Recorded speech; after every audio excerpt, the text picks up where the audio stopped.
अगं कुठं आता गावात जायचे दे बस. असं काय मी पण आता मग जेवणाला तसंच काहीतरी बनवते.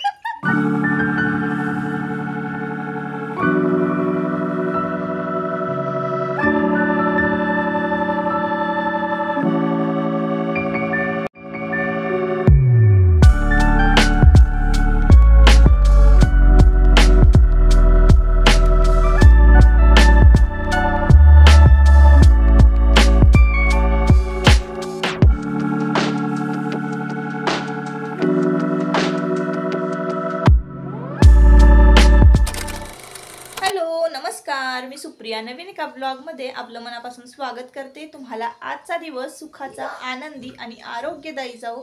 तुम्ही जी काही स्वप्न पाहिली असतील ती सगळी स्वप्न तुमची पूर्ण होत. त्याचबरोबर शुभ संध्याकाळ. संध्याकाळची वेळ आहे आणि आत्ताच चकाचक गॅस वगैरे पुसून घेतलेला आहे आणि ना आता आपल्याला मस्तपैकी ढोकळा बनवायचा आहे. तर काय होतं ना, आपण वेगवेगळे प्रीमिक्स बाजारातून विकत आणतो आणि त्याच्या पाठीमागं रेसिपी लिहिलेली असती. तर वाचून सुद्धा आपल्याला ना व्यवस्थित करता येत नाही कधी कधी. मला सुद्धा माझ्याबरोबर सुद्धा असंच झालंय 2-3 वेळा. तर म्हटलं चला आजची ढोकळ्याची रेसिपी जी आहे ना, हे प्रीमिक्स वापरणार आहे मी चितळेंचं. तर कुठल्या कुठल्या चुका नाही करायच्या हे प्रीमिक्स वापरताना हे मी या व्हिडिओमध्ये सांगते. आणि संध्याकाळी झालेली आहे, तब्येत पण जरा बरी नाही आहे, तरी म्हटलं सुरुवात करूया व्हिडिओला. कारण मग काय होतं ना, असं गॅप पडला ना व्हिडिओमध्ये की मग करावंसंच वाटत नाही व्हिडिओ. असं वाटतं मग सुट्ट्याच पाहिजे. आणि खूप एप्रिल महिन्यामध्ये सुट्ट्या झालेल्या आहेत, म्हणजे ब्लॉगच अपलोड केले नाही. त्यामुळं ना मी मे महिन्यामध्ये ठरवलेलं आहे, स्वतःशीच म्हणजे स्वतःलाच एक टार्गेट दिलेलं आहे की सुट्टी नाही घ्यायची ब्लॉगला एकसुद्धा. भले काहीही असो, छोटासा का होईना आपला ब्लॉग जो आहे तो अपलोड करायचा. तर सुरुवात केलेली आहे. असो आज ना रेसिपी दाखवते आणि मग पुढे ब्लॉग कंटिन्यू करा. बरंच काही मी तुमच्याबरोबर या व्हिडिओमध्ये शेअर करणार आहे. सुरुवातीला ना वार सांगायचं विसरलेच मी. तर आजचा वार गुरुवार आहे आणि दुपारीच ना कपडे भिजत घातले होते पावडरमध्ये. तर कपडे स्वच्छ धुवून झालेले आहे आणि इथं वाळत घातलेले आहे. भुईमुगाच्या शेंगांना भाजून वाऱ्याला थंड होण्यासाठी ठेवलेले आहे. दुपारच्या वेळेला जेवताना तोंडी लावायला काय नसलं ना की मग भुईमुगाच्या शेंगा तोंडी लावायला घेतला की जेवण पोटभर जातं. असं छान वाऱ्यामध्ये ना हे कपडे वाळत घातलेले आहेत. तर आता ऊन तर नाही आहे सध्याच. आमच्याकडचं वातावरण ना बघा भरपूर ढगाळ आहे. अधूनमधून थोडासा पाऊस येतो, थोडेसे असे शिंतडे पडतात, असा धोधो असा येत नाही. थोडंसं असं पाणी कसं आपण शिपडतो तसा पडतो आणि मग छान मातीचा सुगंध सुटतो. तर असं आमच्याकडचं आत्ताचं वातावरण आहे. आजूबाजूला भरपूर हिरवळ दिसत असणार आहे आणि वातावरणामध्ये ना गारवा निर्माण झालेला आहे. तर असो आता इकडे बघा हे भांडे जे आहेत ना ते सगळे रॅकचे घासून झालेले आहेत. ही बाजू जी आहे किचनची ती संपूर्ण आवरलेली आहे आणि इकडची बाजू जी आहे ना ती आवरायची बाकी आहे. तर आता ही खिडकी बघा इतकी चिकट झालेली आहे ना. तर आता हळूहळू कामाचा ना एका कामाचा क्रम लावत आता कामं पूर्ण करायचं मी ठरवलेलं आहे. तर चला आता आपण ना प्रीमिक्स आता हे फोडून घेऊया ढोकळ्याचं. आणि संध्याकाळची वेळ आहे ना, तर संध्याकाळच्या वेळेला सगळ्यांना भूक लागलेली असते, तर काहीतरी करावं खायला असं वाटतं. म्हणून मग हे 2-3 वेगवेगळ्या प्रकारचे प्रीमिक्स मी घरामध्ये ठेवते जेणेकरून पटकन काहीतरी करता येईल. एका बाजूला चहा ठेवलेला आहे आणि आता आपण हे प्रीमिक्सना मिक्स करून घेऊया. आता हे प्रीमिक्स ना 200 ग्रॅम प्रीमिक्स आहे. तर हे मला 39 रुपयाला बसलेलं आहे. सॉरी 49 रुपयाला, म्हणजे 49 रुपीजला हे पॅकेट जे आहे ते मी आणलेलं आहे. आता हे प्रीमिक्स आपण एका भांड्यामध्ये ओतून घेतलं आणि 200 मिली पाणी त्यामध्ये घालायचं आहे. आता व्हिडिओमध्ये मी ज्या पद्धतीनं तुम्हाला दाखवते अगदी सावकाश ढवळताना, त्याच पद्धतीनं अगदी सावकाश आपल्याला हे पीठ जे आहे ते मिक्स करायचं आहे. तुम्ही जर पटपट हलवलं आणि ते प्रीमिक्स मिक्स केलं ना, तुमचा जो ढोकळा आहे तो चपटा होणार आहे, अजिबात फुगणारच नाही. त्याच्यामुळं काय करायचं, जितकं सावकाश होईल तितकं ते पीठ जे आहे ढोकळ्याचं अगदी सावकाश मिक्स करायचं आहे आणि 200 मिली पाणी त्यामध्ये घालायचं आहे. 200 मिली पाणी घालून प्रीमिक्स ढवळल्यानंतर 5 मिनटासाठी आपण तो प्रीमिक्स जे आहे ते बाजूला ठेवून द्यायचं. तर तुम्हाला आता दिसलं असेल कुकरच्या डब्यामध्ये ते प्रीमिक्स छान वर फुगून आलं होतं. 5 मिनटं ते छान भिजतं पीठ आणि फुगून येतं वर. त्यानंतर दुसऱ्या कुकरच्या डब्याला तेल लावायचं आणि ते मिश्रण त्या तेल लावलेल्या डब्यामध्ये काढून घ्यायचं. अशा पद्धतीनं टॅप टॅप करायचं आणि लगेचच आपल्याला ते कुकरमध्ये ठेवून द्यायचं. आता कुकरमध्ये ठेवताना कुठली काळजी घ्यायची आहे तर तुमच्याकडे कुकरची जी जाळी आहे खाली डब्याखालची जाळी ती ठेवायची.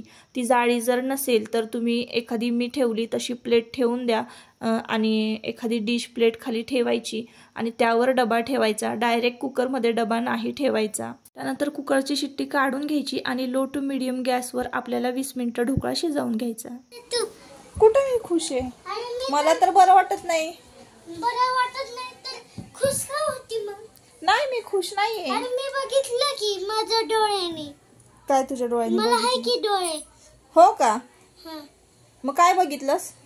देवाबरोबर गप्पा मारता मारता 20 मिनिटात आपला ढोकळा शिजला सुद्धा.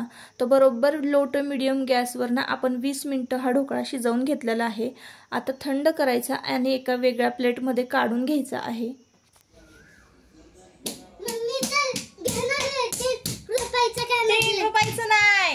₹3 रुपयाचं नाही. हे वरची बुगडी घेणार आहे का विचार? वरची बुगडी 3 रुपयाची. तरच येते म्हणावं मी दवाखान्यात, नाही तर मी येणार नाही. 3 रुपयाची बुगडी. 3 रुपयाची नाही येत ती. जेवढ्याला येईल तेवढ्याला तू विचार पप्पांना. पप्पा बुगडी घ्यायची.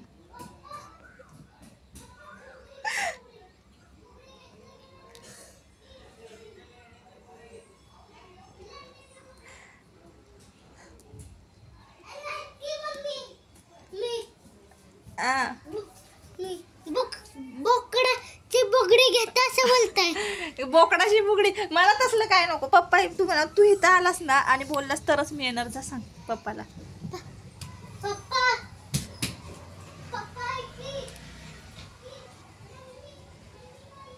माझी वाट बघत बसलेत की कधी ही दवाखान्यात येते. मी त्यांना सांगितलं की आपण जाऊया डॉक्टरांकडं, पण जाताना तिकडनं सोनाराचं दुकान लागतं तर तिथून आपण ना चांदीची बुगडी घेऊया. चांदीची बुगडी सगळ्या ह्याच्यावर सूट होते आणि सोन्याची मला म्हणजे आवडत नाही. तर सोन्याचं कसं सोनं हे ह्याला मॅच होतं, पण चांदीच्या बुगडीमध्ये ना छान खडे असतात तर ती छान दिसते. बघू आता काय करते ती, येतात का काय. तुला काय बोलला? काय म्हणाले पप्पा? अरे मलाच नाही माहिती तर. विसरला होय तू? हा. आता काहीतरी म्हणाले ना. बोल काय सांगितलं? अरे एक झपाटा उलटा करीन असं बोललंय. असं म्हणलंय पप्पा.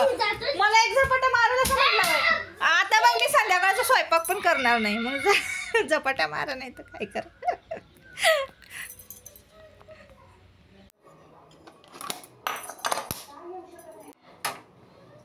तुझा फिरून या.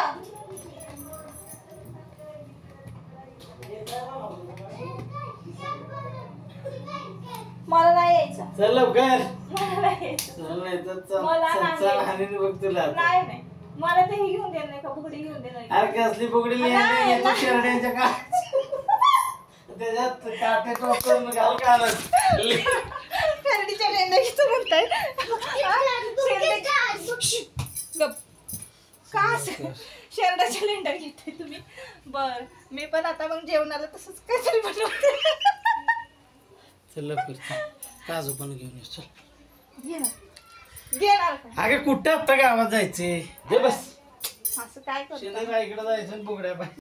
तर मैत्रिणींनो, एखाद्या अलंकाराची आपल्याला सवय लागली की नाही, म्हणजे आपल्या चेहऱ्याला एखादा अलंकार सूट झाला की तो नसला की आपल्याला लगेच लक्षात येतं किंवा इतरांच्याही लक्षात येतं जे आपल्याला रोज बघतात. तसंच काहीसं माझ्याबरोबर झालं.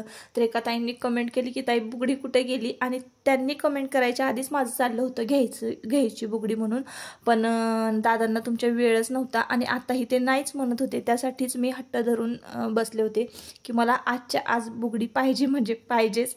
तर चला आता ते तर काय एकदा हो म्हणतात, आत्ता नाही म्हणाले तर ते जोवर हो म्हणत नाहीत ना तोवर आता आपण काही डॉक्टरांकडे जायचं नाही आहे. तर असंच ठरवलं आहे मी. तर ते बसलेत बाहेर, तोवर आपण फोडणी घालून घेऊया. एका तडका पॅनमध्ये ना 2 चमचे तेल घेतलं, त्यामध्ये ना 5 ते 6 बारीक मिरच्या चिरलेल्या घातलेल्या आहेत. कढीपत्ता घातलेला आहे. थोडासा कढीपत्ता घ्यायचा, एक 4 ते 5 पानं, आणि एक चमचाभर मोहरी घ्यायची, छोटा चमचा आहे, आणि चमचाभर मोहरी घ्यायची. छान तडतडवायचं आहे आपल्याला हे फोडणी, आणि ही फोडणी ना छान तडतडली की गॅस बंद करायचा आणि ते तेल थंड होऊ द्यायचं आहे. तर थोड्याच वेळात तुमचे दादा म्हणाले, चल बाई चल, तुला काय पाहिजे ते घेतो. तर आता आम्ही निघालेलो आहोत बुगडी घ्यायला, आणि डॉक्टरांकडे मी तर काही जाणार नाही. म्हणजे एवढं काही माझी तब्येत बरी नाही, म्हणजे फक्त बारीक असं डोकं दुखतंय, जास्त काही होत नाही आहे मला, आणि थोडासा घसा वगैरे सर्दी असं झालेलं आहे, जास्त असं काही नाही. तर मग म्हटलं चला आता आपण बुगडी घ्यायला जाऊ, म्हणजे मला बरं वाटेल. तर असं आता इकडे बघा, तुम्हाला मी वाई फिरवते. तर आता इथं मी आलेली आहे गणपती घाट, याला गणपती घाट म्हणतात. तर गणपती बाप्पांचं देऊळ तुम्हाला पुढे दिसतच असणार आहे, फडकणारा भगवा तुम्हाला दिसत असेल. तर हे घाट, हा छोटा पूल आहे, आपण ज्यावरून निघालेलो आहोत, चाललेलो आहोत आता, तो आहे छोटा पूल. तर वाई प्रेमी जे आहेत ना, तर त्यांच्यासाठी वाई म्हणजे स्वर्गच आहे. तर त्यातली मी एक, मला खूप खूप वाई आवडते आमची, आणि नशीब आहे माझं की मी वाईमध्ये राहते. कारण खरंच वाईतलं वातावरण म्हणा, वाईतल्या बाजारपेठ म्हणा, इतकं भारी आहे ना सगळं, खरंच. तर इथं राहिलात ना, मला तर वाटतं इतर शहरांमध्ये राहण्यापेक्षा ना, आपलं आयुष्य कमी करून घेण्यापेक्षा तिथल्या प्रदूषणानं, तर इथं आपण जर राहिलो तर 4 वर्ष जास्त जगू असं मला वाटतं. तर असं आता आपण आलेलो आहोत दाणे बाजार, म्हणजे वाईतील ही मुख्य बाजारपेठ आहे. आणि आता ना बघा, बाजारपेठ सुरुवातच झालेली आहे. भाजीपाला मंडई, इकडे मंडई आहे, भाजी मंडई आहे. तर इथं हा मेन भाजी मंडई जी आहे, वाईतली भाजी मंडई आहे. तर ती तुम्हाला मी दाखवते आजच्या ब्लॉगमध्ये, कारण मी तरी भाजीला येत नाही ना, भाज्या विकत घ्यायला फक्त आजीच येतात.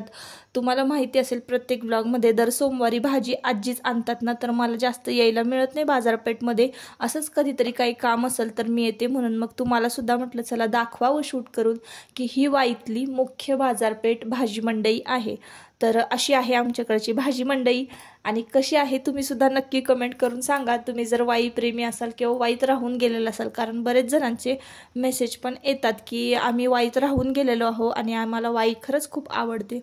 तर आता मी आलेले आहे पद्मावती ज्वेलर्समध्ये, आणि तिथले काही बुगडी जे आहेत ना, तर मी चांदीचे घेणार होते. तर म्हटलं चला तुमच्याबरोबर सुद्धा डिझाईन शेअर करूयात. तर बऱ्याचशा डिझाईन ना इथं बुगडीच्या आलेल्या आहेत. आणि आता तारेची बुगडी घातली की नाही, काय होतं ते 4-6 महिन्यामध्ये ना ती तार जी आहे ना ती तुटून जाते किंवा वाकते, अशी बँड होते झोपलं वगैरे. तर कान असा म्हणजे आपला झोपेत जोर पडतो ना, तर ती वाकडी होते. तर त्याच्यामुळं मी अशी म्हणत होते घ्यायची ह्याची स्क्रूची, पण तितकं होल माझ्या कानाला मोठं नाही आहे, तर त्याच्यामुळं मग मी तारेची घ्यायची ठरवली. तर इकडे बघा डिझाईन तुम्हाला दाखवते. तर असे झुमका टाईप डिझाईन बघा आलेल्या आहेत. आणि अजून ही पण एक डिझाईन बघा हार्ट शेपमध्ये आहे, छान, आणि मणी आहेत खाली. तर खूप छान छान अशा झुमक्याच्या डिझाईन होत्यात ना, तर खरंच त्या खूप छान दिसल्या असत्या घातल्या असतं तर. पण मी एक अशी गोळे गोळे जे आहेत तर तशी डिझाईन चॉईस केली. इथं बऱ्याचशा डिझाईन मी तुमच्याबरोबर शेअर केलेल्या आहे. तुमच्यापैकी जर काही जणींना घ्यायच्या असतील तर त्या अशा पद्धतीनं बघून घेतील. एखादा दागिना घ्यायचा म्हटलं ना, मी खूप बारकाईनं बघून घेते. म्हणजे मला असं आवडतं, खूप छान असं युनिक काहीतरी वेगळं आपल्याकडं असावं असं मला वाटतं. म्हणून मी ह्या सगळे जे आहेत डिझाईन ना बघत असते, एकदम बारकाव्याने बघते. जवळजवळ ना अर्धा पाऊण तासाच्या पुढे झालं असेल तर मी चॉईसच करत होते डिझाईन, आणि फायनली मला एक आवडली त्यातली, तर मी ती घातलेली आहे. आणि आता तुम्हाला डिझाईन मी दाखवलेली आहे बघा, अशी छान खाली गोळे गोळे आहेत आणि वर मोती आहे. तर आता घातली आणि भारी वाटत होतं मला बरं का. आता चेहऱ्याला एकदम असं नवीन असं काहीतरी, म्हणजे हसरा चेहरा झाला होता माझा. तर बुगडी माझ्या चेहऱ्याला खरंच खूप सूट होते. असो, आता आपण आलेलो आहोत वाईतला मोठा पूल. तर हा पूल आत्ता बांधलेला आहे, याच्या आधी ना ब्रिटिशकालीन पूल होता इथं. तर त्याचा फोटो जर असेल ना तर मी तुम्हाला दाखवेन किंवा इथे साईडला लावेन, नसला तर मग शोधावा लागेल. पण आत्ता हा नवीन पूल झालेला आहे. याच्या आधीचा पूल पण खरंच खूप मस्त होता. आता मुंबईतल्या सीलिंग कुणी कोणी बघितलं आहे, सीलिंग बघितली ना मुंबईची, बघताना जेवढा आनंद होत नाही तेवढा जास्त आनंद मला या पुलावरून जाताना आणि या पुलावरच्या लाईट बघताना होतो बरं का. कारण या पुलावर जर थांबलो ना, एवढं थंडगार वारं आणि इथनं दिसणारा व्ह्यू जो आहे ना, खरंच खूप अप्रतिम. आणि सकाळी सकाळी जर आलात ना तर अजूनच छान वाटतं. आता हे वाईचं न्यायालय आहे. मोठा पूल पास केला की तुम्हाला दाखवते बघा, हे वाईचं न्यायालय आहे. इकडं गेट तुम्हाला दिसलं असेल आणि न्यायालयासमोरच बरोबर हे आहे मिशन हॉस्पिटल. तर हे वाईतलं सर्वात जुनं, पहिलं म्हणालात तरी चालेल, तर वाईतलं ब्रिटिशकालीन म्हणालात तरीही चालेल, ब्रिटिशकालीन मिशन हॉस्पिटल आहे, सॉरी मिशन हॉस्पिटल. आणि हे हा रस्ता आहे, सरळ जो रस्ता आहे तो सरळ आपल्या घराकडे जातो. तर इथं पण लाईट तुम्हाला बघत असाल तुम्ही, अशा तिरंग्यामध्ये लाईट लावलेल्या होत्या. आणि रात्रीचा हा व्ह्यू जर जास्त करून बघायला मिळत नाही. आता आपण घराकडे चाललेलो आहोत ना, तर हा आहे धोम पाटबंधार खात्याचं जे ऑफिस आहे धोम कॉलनी, तर त्याचा हा रस्ता आहे. तर तिथं सुद्धा किती छान छान अशा लाईट्स लागलेल्या आहेत, मस्त एका रांगेत असे खांब आहेत. तर ते बघायला भारी वाटतं. म्हणजे तुम्हाला कळलेलंच असेल की इकडचा एरिया वाई किती डेव्हलप आहे. तुम्हाला कुठेही असं जास्त म्हणजे हिरवळच दिसणार सगळीकडे. थोडाफार कचरा आहे पण तो पण लवकर साफ केला जातो. हे जलशुद्धीकरण केंद्र, तिथून पुढे हे पाटबंधार खात्याचं ऑफिस. तर असो, आता आपण पोहोचणार आहोत लगेच घरी. तर आता घरी आलेले आहे आणि आता ढोकळ्याचं शेवटी काय झालं आहे, कारण असं रुसवे फुगवे करून आपला ढोकळा राहिला बाजूला, ढोकळ्याची रेसिपी राहिली बाजूला. तर फायनली आता ना बुगडी घालून आले. आता चला म्हटलं स्वयंपाकाला सुद्धा सुरुवात करूया. मेनू सुद्धा ठरवलेला आहे स्वयंपाकाचा, पण आता व्हिडिओ खूप मोठा झालेला आहे, त्यामुळे नेक्स्ट ब्लॉगमध्ये ना मी स्वयंपाकाचा मेनू काय काय ठरवलेला होता किंवा मी काय केलं ना ते तुमच्याबरोबर पुढच्या ब्लॉगमध्ये शेअर करते. आत्ता ढोकळ्याला फोडणी घालते. तर ढोकळ्याला तडका घातला होता, आपण दिला होता. आणि आता तडका थंड झाला ना, त्यामध्ये थोडंसं पाणी ओतलं आणि पाणी थोडंसं गरम करून घेतलं. त्यानंतर ढोकळा सरळ करायचाच विसरले मी. ढोकळा सरळ करून घ्या आणि मग त्यावर तुम्ही फोडणी ना पसरवायची आहे. फोडणीमध्ये थोडंसं मीठ घातलं ना, पाणी घातल्यानंतर थोडंसं अगदी घाला, तरी टेस्ट एकदम छान येते ढोकळ्याला बरं का. तर अशा पद्धतीचा आजचा ब्लॉग होता. तर बुगडीसाठी एवढा हट्ट करावा लागला असं आहे, कारण मी म्हणतच होते की घेऊयात, पण काय होतं ना, मार्केटला जाणं आणि चालत जायचं मला कंटाळा येतो. आणि तुमचे दादा कधीतरीच घरी असतात आणि ते पण मग कंटाळा करतात बाजारात यायचा. त्यामुळे माझं बुगडी राहत होती खरेदी घेण्याची. ती फायनली आता घेऊन झालेली आहे. तर आता अशा पद्धतीनं आपला ढोकळा जो आहे बघा तो तयार झालेला आहे आणि एकदम भारी झाला होता बरं का. थोडंसं मी जरा मिरची जास्त घातली होती ना, त्याच्यामुळं टेस्ट एकदम मस्त आली होती. थोडंसं स्पायसी असं काहीतरी. आणि स्पॉन्जी बघा किती छान झालेला आहे, एकदम मौसूद झालेला आहे. तर खाल्ला ना की खरंच तोंडाला एकदम चवच आली. असं छान तिखट झालेला होता. सर्दी झाली ना की तिखट खावंसं वाटतं, तोंडाला चव नसते. आणि बुगडी तर बघून ना मला खूपच आनंद होत होता बरं का ताईंनो. तर चला, आजच्या ब्लॉगचा मी इथंच शेवट करते. आपण परत पुन्हा भेटूया नवीन एका ब्लॉगमध्ये. तोपर्यंत स्वतःची काळजी घ्या, मजेत राहा. ब्लॉग जर आवडला असेल तर नक्की आपल्या चॅनलला सबस्क्राईब करा आणि व्हिडिओला लाईक करा. Bye bye.